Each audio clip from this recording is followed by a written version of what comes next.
Hi viewers, నమస్కారం. నేను మీ సిరి. Welcome back to నేను కోరి. ఈరోజు కథ ద డెవిల్ డాన్, ఎపిసోడ్ 18. మీ మనసుకు నచ్చే అత్యంత అద్భుతమైన కథ. కథ నచ్చితే లైక్ చేయండి. ఈ విభిన్నమైన కథ మీకు ఎలా అనిపించిందో మీ అభిప్రాయాన్ని తప్పకుండా కామెంట్ చేయండి. ఇక కథలోకి వెళ్తే, నా కళ్ళలోకి సూటిగా చూసే ధైర్యం కూడా లేదు తనకి. ఇంకా నన్నేం చేస్తుంది? నవ్వాడు రణధీర్ రియాన్ అన్నయ్య మోహన్లోకి సూటిగా చూస్తూ. Are you in love with her? నువ్వు తనని లవ్ చేస్తున్నావా అని అడిగాడు. లవ్వా? రణధీర్ తల అడ్డంగా ఊపి. I'm obsessed with her. నన్ను పిచ్చివాణ్ణి చేస్తుంది తను. తనకి దూరంగా ఉండడానికి ఇప్పుడు నన్ను నేను ఇలా హ్యాండిల్ చేసుకున్నానో నాకు మాత్రమే తెలుసు అన్నాడు. రియాన్ అతని వైపు చూసి నవ్వి, నువ్వు తాగిన మత్తులో ఉన్న అమ్మాయిపై అడ్వాంటేజ్ తీసుకోవని నాకు తెలుసు అన్నాడు. రణధీర్ సిగార్ తాగుతూ హాల్లోకి చూస్తూ, నేను ఆరోహి పట్ల ఫిజికల్గానే కాదు, మెంటల్గా కూడా అబ్సెషన్ పెంచుకుంటున్నాను.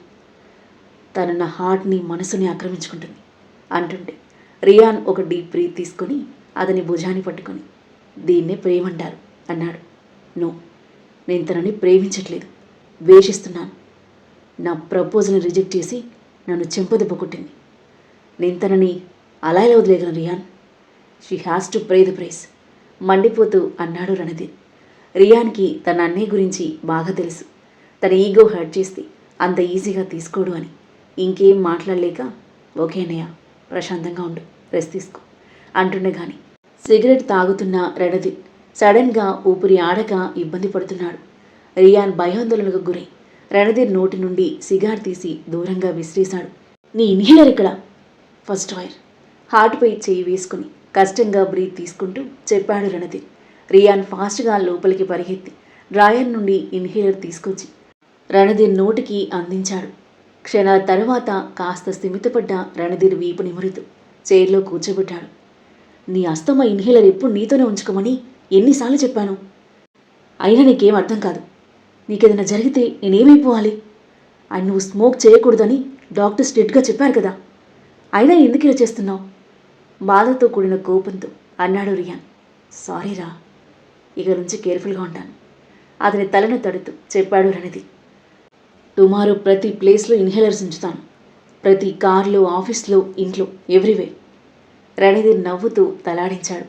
ఇంకా నయం, చేతిలో ఇన్హేలర్స్ పట్టుకొని నేను ఎక్కడుంటే అక్కడే ఉంటాను లేదు. రణధీర్ మాటలకు ఒక్క క్షణం చిరు కోపంగా చూసి మరుక్షణం నవ్వేశాడు రియాన్. ఆ నవ్వుతో జతకిలిపాడు రణధీర్. తన కండిషన్ ఇప్పుడు నార్మల్ అయింది. ఓకే, వెళ్ళి రెస్ట్ తీసుకో. తనని పట్టుకుని రూమ్లోకి తీసుకెళ్లాడు రియాన్. రణధీర్ సోఫాలో పడుకోగా అతనిపై బ్లాంకెట్ కప్పి రియాన్ వెళ్ళిపోయాడు. సీలింగ్ వైపు చూస్తూ అలాగే నిద్రలోకి జారుకున్న రణధీర్కి 9 అవుతుండగా మేల్కు వచ్చింది. మేల్కొంటూనే అతని కళ్ళు ఆరుహి వైపు మళ్ళాయి. ఆరుహి మత్తుగా నిద్రపోతుంది. లేచి బెడ్ దగ్గరికి వెళ్ళి ఆమె అందమైన వదనంలోకి కొన్ని క్షణాలు అడ్మైరింగ్గా చూసి బెడ్ పక్కన పడి ఉన్న ఆరుహి డ్రెస్ తీసుకుని వాషింగ్ మిషన్లో వేసి ఆన్ చేసి బాత్ చేయడానికి వెళ్ళాడు. బాత్ చేసి వచ్చి కంప్లీట్లీ డ్రై అయిన ఆరుహి డ్రెస్ని వాషింగ్ మిషన్ నుండి తీసి ఫోల్డ్ చేసి బెడ్ పక్కన టేబుల్పై పెట్టి ఆరుహి కదులుతుండడంతో తన వైపు చూశాడు. మేల్కు వచ్చి కళ్ళు తెరిచింది ఆరుహి. కళ్ళెదురుగా రణధీర్ తనని చూస్తూ కనిపించాడు. అతని ఒంటి మీద టవల్ మాత్రమే ఉంది. ఆరుహి షాక్ అవుతూ దిగున లేచి కూర్చుని, నువ్వు నా ఇంట్లో ఏం చేస్తున్నావు అని అరిచింది. రణధీర్ కనుబొమ్మ పైకెత్తి ఆరుహి మీదకు వంగి, నువ్వు ఇంకా కళ్ళు సరిగ్గా తెరవనట్లుంది అన్నాడు. ఏంటి మీ ఉద్దేశం? ప్రజెంట్ నువ్వు నా విల్లాలో, నా రూమ్లో అండ్ నా బెడ్ మీద ఉన్నాడు, అది కూడా నా షర్ట్లో అన్నాడు రణధీర్. ఆరుహి కళ్ళు పెద్దవయ్యాయి. గదంతా ఒకసారి చూసింది. ఓ గాడ్, నేను నిజంగా ఈ డెవిలింట్లోనే ఉన్నానా అని మరింతగా షాక్ అవుతూ, నేను ఇక్కడెందుకున్నాను, ఎలా వచ్చాను అని అరుస్తూ బెడ్ మీద నుండి లేచి నిలబడింది. రణధీర్ ఆమెను పైనుండి క్రింద వరకు ఓరగా చూశాడు. ఆరుహి అతని చూపులను గమనించి తనని తాను చూసుకుంది.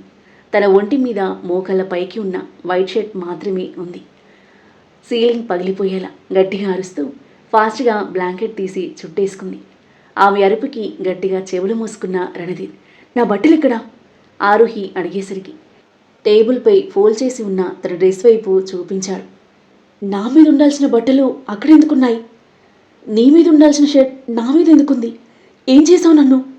భయంతో కూడిన కోపంతో అంటూ బెడ్ దిగి అతనికి దూరంగా కదలసాగింది. రణధీర్ మాట్లాడకుండా హ్యాండ్స్ ఫోల్డ్ చేసుకుని ఆమె వైపే సూటిగా చూస్తున్నాడు.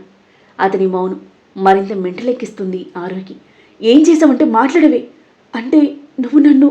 ఓ గాడ్! ఆరోహి గుండాగిపోయినట్టుగా అనిపించింది. దుఃఖం ముంచుకొచ్చింది. నా లైఫ్ని నాశనం చేయడానికి నీకు మనసులో వచ్చింది. నువ్వు మనిషివి కాదు, రాక్షసుడివి. ఏడుస్తున్న ఆరోహి, నేనేం చేయలేదు. రణధీర్ వాయిస్కి ఏడవడం ఆపి అతని వైపు చూసింది. ఏం చేయలేదా? ఆమె గుండె దడదడలాడుతుండగా వణుకుతున్న గొంతుతో అడిగింది.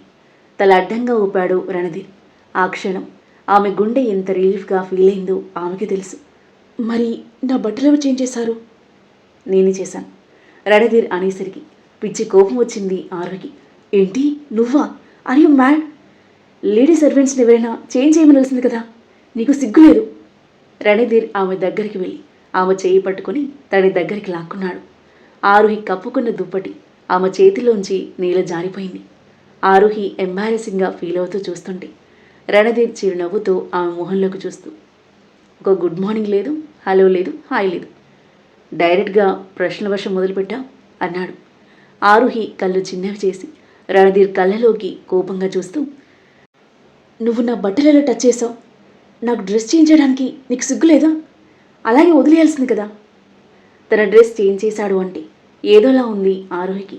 కళ్ళ నుండి కన్నీళ్లు దారాలుగా వర్షిస్తున్నాయి. అసలు నన్ను ఇక్కడికి తీసుకొచ్చావు? నీకెంత ధైర్యం? గట్టిగా అరిచింది. రణధీర్ ఆమె చేతిని గట్టిగా పట్టుకొని, నైట్ ఆ పబ్లో నువ్వు ఏ స్థితిలో ఉన్నావో నీకు తెలుసా? ఫుల్గా తాగున్నావు, వామిట్ చేసుకున్నావు, హోష్లోనే లేవు. అక్కడ ఏ ఎదవైనా ఏమైనా చేసినా నీకు తెలిసేది కూడా కాదు అన్నాడు. అలా ఏం జరిగి ఉండేది కాదు, అందరూ నీలా ఉండరు. అయినా నువ్వు కూడా నా నుండి అదే కోరుకుంటున్నావు కదా, నువ్వేదో మంచివాడినట్టు మాట్లాడుతున్నావు. కోపంగా అంది ఆరుహి. రణధీర్కి చిర్రెత్తుకొచ్చింది. ఆమె జుట్టుని పిడికిల్లో పట్టుకుని ఆమె కళ్ళలోకి ఆగ్రహంగా చూస్తూ, మిస్ ఆరుహి, నేను కోరుకుంటే నైట్ నేను ఏం చేయాలనుకుంటా చేసేవాడిని. నన్ను ఆపే పొజిషన్లో కూడా నువ్వు లేవు. కానీ నీ సిచ్యువేషన్ని అడ్వాంటేజ్గా తీసుకోవాలి అనుకోలేదు. నేను అనుకుంటే నువ్వు స్పృహలో ఉన్నప్పుడు కూడా నిన్ను సొంతం చేసుకోగలను. ఆ దమ్ము, ధైర్యం, బలం నాలో ఉన్నాయి. అది నీకు కూడా బాగా తెలుసు. రణధీర్ మాటలకు బెదురుగా చూసింది ఆరుహి. వామిట్ చేసుకోవడం వల్ల నీ డ్రెస్ డర్టీ అయింది, అందుకే చేంజ్ చేశాను. అసలు ఇక్కడికి తీసుకొచ్చావు? అక్కడ నా ఫ్రెండ్స్ ఉన్నారు కదా, వాళ్ళు చూసుకునేవాళ్ళు కదా నన్ను. ఫ్రెండ్స్? వెకిలిగా నవ్వాడు రణధీర్. నీ సిచ్యువేషన్ గురించి పట్టించుకోకుండా నిన్నొకడొచ్చి ఎత్తుకెళ్ళిపోతున్నాడు అనే స్పృహ కూడా లేనంతగా వాళ్ళ లోకంలో వాళ్ళు మునిగిపోయారు. నిన్ను ఎవడు తీసుకెళ్ళినా ఏం చేసినా వాళ్ళేం చేయలేకపోయేవాళ్ళు. రణధీర్ మాటలకు నివ్వెరపోతూ నోట మాట రాక సైలెంట్ అయిపోయింది ఆరుహి. పీకల దాకా తాగడం ఎందుకు, కక్కడం ఎందుకు? ఆల్కహాల్ పడనప్పుడు ఎందుకు తాగుతున్నావు? బాధలు మర్చిపోవడానికి. తడబడుతూ మెల్లిగా అంది ఆరుహి. ఆ సాక్షి చెప్పిందా? బాధ మర్చిపోవడమేమో కానీ లైఫ్ లాంగ్ రిగ్రెట్ అయ్యే బాధ కొని తెచ్చుకునే ప్రమాదం ఉంది అలా తప్పు తాగి పడిపోతే. తాగడమే మంచిది కాదు, ఇంకా అలాంటి ప్లేస్లో అసలు సేఫ్ కాదు. నీ జాగ్రత్తలో నువ్వు ఉండడం మంచిది. నువ్వు అమ్మాయివి, అది గుర్తుపెట్టుకో, అర్థమైందా? చిన్నగా తలాడించింది ఆరుహి. ఇంకోసారి నీకు బాధగా అనిపిస్తే, తాగాలి అనిపిస్తే నాకు కాల్ చేయి, నేను కంపెనీ ఇస్తాను. అతని మాటలకి ఒక పిచ్చి చూపు చూసింది ఆరుహి.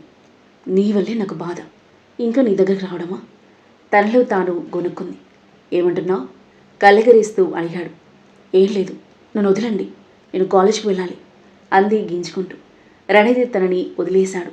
అతను దూరం అయ్యేసరికి ఆరుహి రిలీఫ్గా ఊపిరి తీసుకునే గ్యాప్లోని సడన్గా ఆమె నడుం చుట్టూ చేయి వేసి దగ్గరికి లాక్కుని ఇద్దరి పెదవులను ఒక్కటి చేశాడు రణధీర్. ఆరుహి ఊపిరి గొంతులోని ఇరుక్కుపోయింది. కళ్ళు పెద్దవయ్యాయి.